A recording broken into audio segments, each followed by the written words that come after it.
बहुत समय पहले एक छोटे से हरे भरे गांव में रामू नाम का एक किसान रहता था। मैं खेत में काम करता हूँ। वह बहुत मेहनती और ईमानदार आदमी था। उसका घर छोटा था, लेकिन उसका दिल बहुत बड़ा था। रामू हर दिन सुबह सूरज निकलने से पहले उठ जाता था, जबकि बाकी लोग अगली सुबह उठता था। तब रामू अपने खेत में हल चला रहा होता था। अगर मैं मेहनत करूंगा तो मेरी फसल जरूर अच्छी होगी। देखो रामू कितनी मेहनत कर रहा है। हाँ, खेत तैयार करना जरूरी है। रामू सच में गांव का सबसे मेहनती किसान है। साल का यह मौसम हमेशा मुश्किल लाता है। हाँ, पर हमें मिलकर काम करना होगा। इस बार हम तैयार हैं। बिल्कुल। रामू जैसा मेहनती आदमी मैंने आज तक नहीं देखा। सही कहा, वह हमेशा अपने खेत में काम करता रहता है। रामू को अपनी मेहनत पर भरोसा था। वह जानता था कि मेहनत करने वाला कभी हारता नहीं है। लेकिन उसी साल गांव में एक बड़ी समस्या आ गई। कई महीनों तक बारिश नहीं हुई। खेत सूखने लगे, पेड़ पौधे मुरझाने लगे। गांव के सभी किसान परेशान हो गए। रामू भी अपने खेत में खड़ा आसमान की तरफ देख रहा था।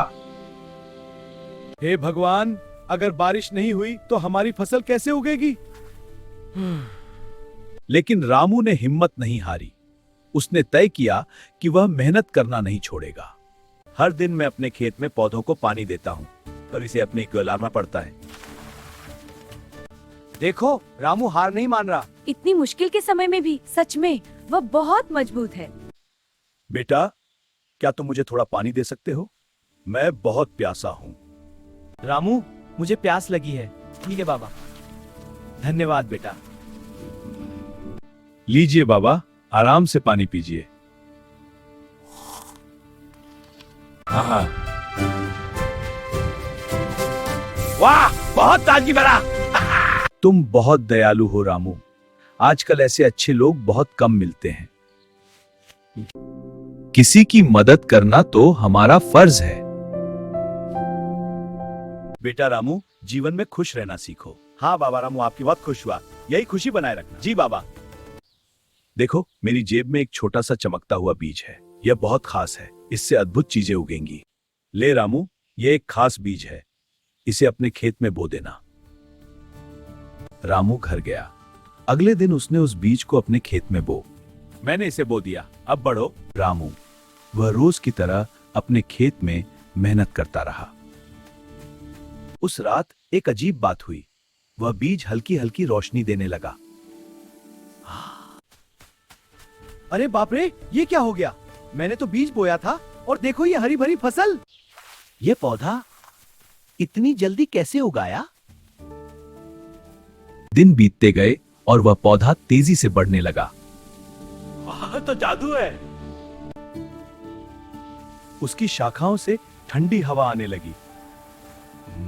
धीरे धीरे उस पेड़ की वजह से आसपास की जमीन भी हरी होने लगी। खेत में नए पौधे उगने लगे। देखो, मेरी फसल कितनी अच्छी हो गई है। पहले से ज्यादा अच्छी होने लगी। अब ज्यादा पैदावार होगी। बहुत खुशी है। रामू का खेत तो सबसे हरा भरा हो गया है। हाँ, मेरा खेत सबसे अच्छा है। लगता है रामू की मेहनत सच में रंग लाई। हाँ बिल्कुल। धन्यवाद दोस्तों। भगवान का धन्यवाद। लेकिन मैं घमंडी नहीं बनूंगा।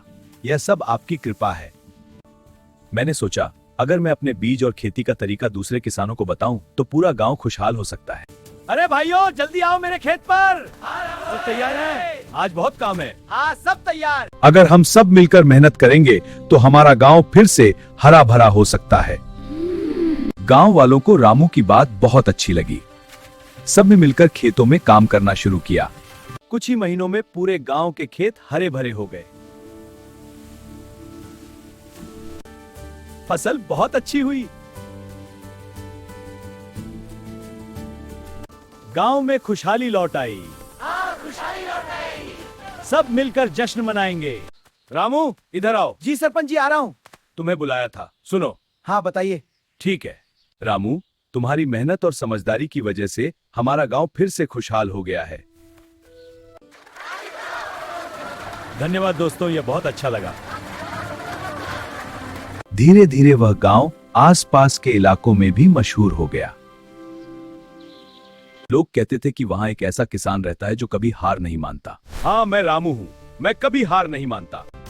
यह सब हम सब की मेहनत का फल है। अपने खेत में खड़ा हरी भरी फसल को देख रहा था।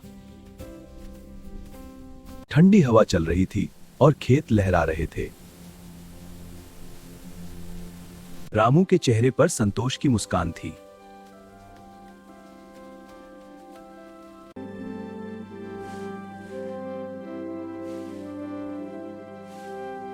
तो बच्चों, इस कहानी से हमें ये सीख मिलती है। मेहनत और ईमानदारी से काम करो, दया दिखाओ और सफलता तुम्हारी होगी। अगर हम मुश्किल समय में भी हार नहीं मानते तो एक दिन जरूर जीतते हैं। तो बच्चों, अगर आपको हमारी यह कहानी अच्छी लगी हो तो और भी कार्टून वीडियो देखने के लिए हमें कमेंट में बताएं। तो वीडियो को लाइक जरूर करें और हमारे चैनल को सब्सक्राइब करना मत भूलिए।